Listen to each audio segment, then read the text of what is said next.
Hello everyone, welcome to my new series of tutorial which is nothing but the Java design patterns.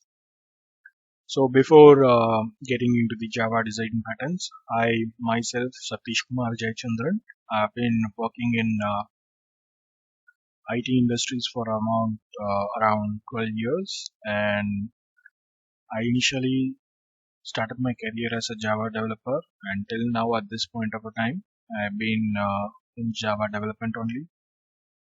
And in this series of tutorial I'm going to explain you guys what all the development experience I gained and what all the design patterns I gained in my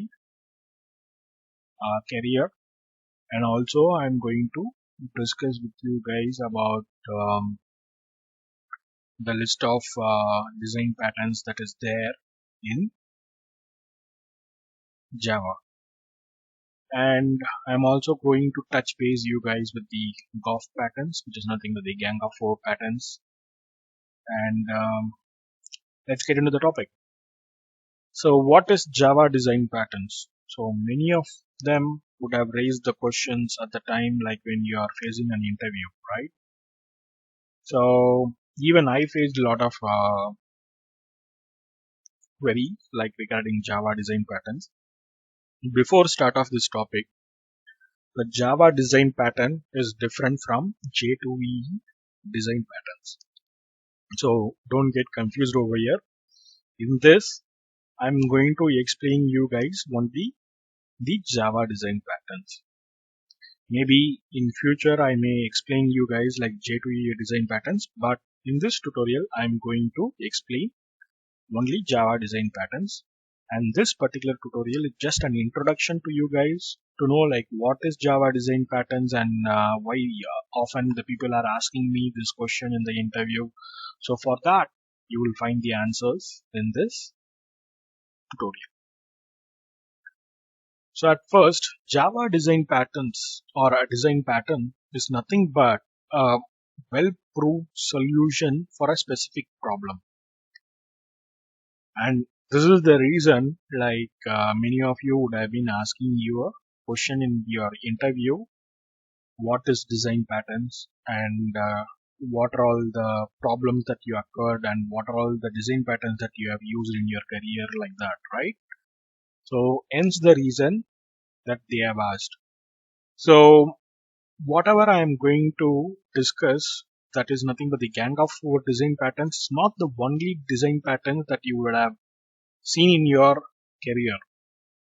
Apart from that, you would have also seen lot of solutions that you would have used in your career itself, and this is what is nothing but a design patterns. You can also have your own design pattern itself. By this time, if you are an experienced guy like around a decade, or if you are an experienced guy with 5 years in Java, you would be having your own design patterns itself. So even that would come under design patterns. That is what is expected in the interview actually. So when you explain about the gang of four design patterns, everyone can get into a YouTube and they will, refer some documents and they can tell their own, right? So in this tutorial, we are going to see not only whatever that is there in the internet, but apart from that, what all the experience I have gained, what all the design patterns that I have used in my career, I am going to discuss it over here.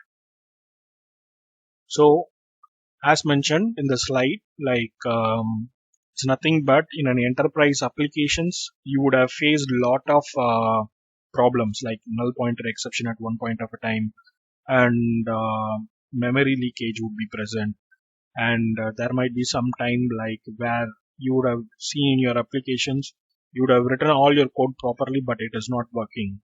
That is because the way you approached or the way you approached a fix for a problem would throw some exceptions, and you have to adapt to some certain design patterns in order to make your application up and running and working.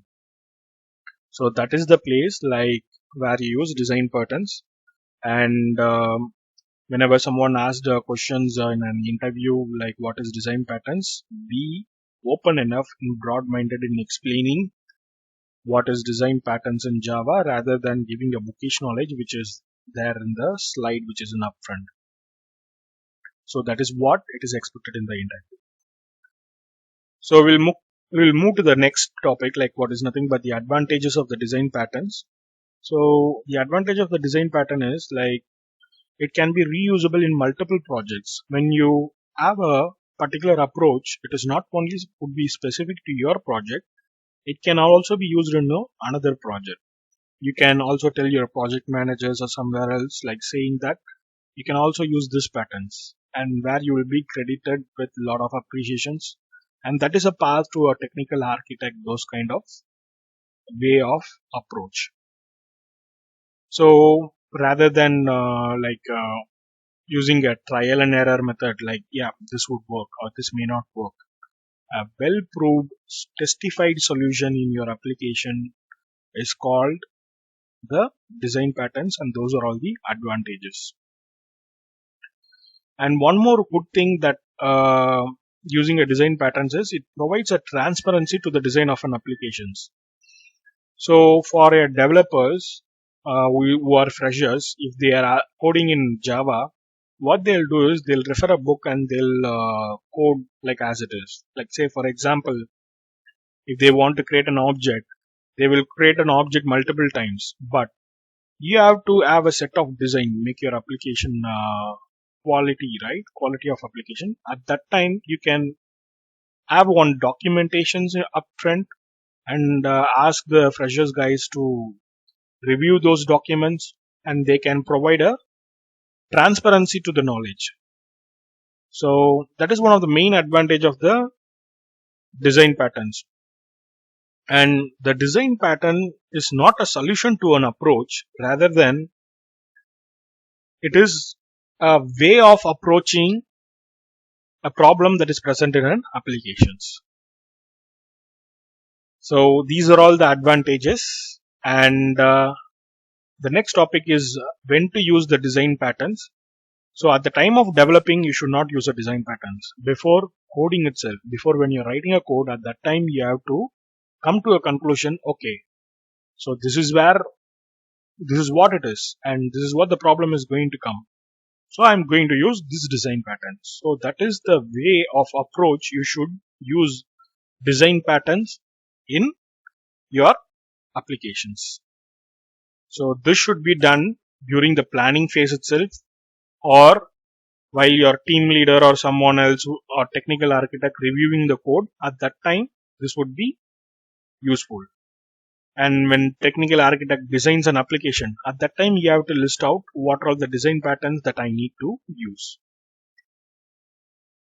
So next topic is about the types of Java design patterns. So these are all the types of Java design patterns in front.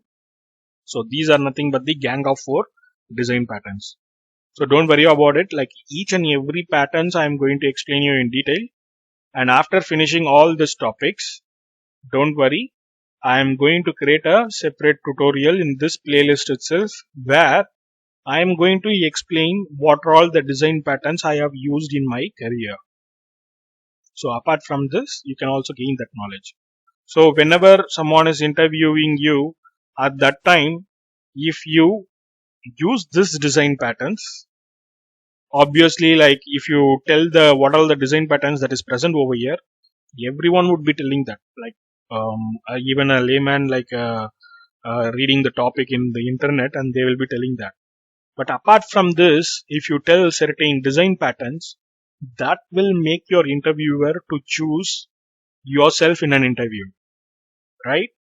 So if everyone is having the same thing, what makes you extraordinary? The thing that makes you extraordinary is it tells the interviewer whatever you have experienced in your career. So those kind of design patterns I'm going to explain in the upcoming tutorials. So all these are the design patterns, and for my reference, I'm going to reference the gang of 4 design patterns, and these are all the persons they have found the design patterns in 1995, and it's old, and they have not used Java 8. After Java 8, everything is different in Java itself, where we morely concentrated on the procedure oriented. And hence, I'm also going to discuss with you guys those details as well. So that's it. Stay with me each and every day, like just 10 minutes. Provide me 10 minutes. That's it enough. Like you can learn about that particular design patterns and you can also use it in your applications. Thereby, at the interview point of a time, if you tell like what all the design patterns you know, that makes you an extraordinary person, and often you will get selected in an interview if you know all these design patterns. So that's it from my side. Thank you and have a nice day ahead.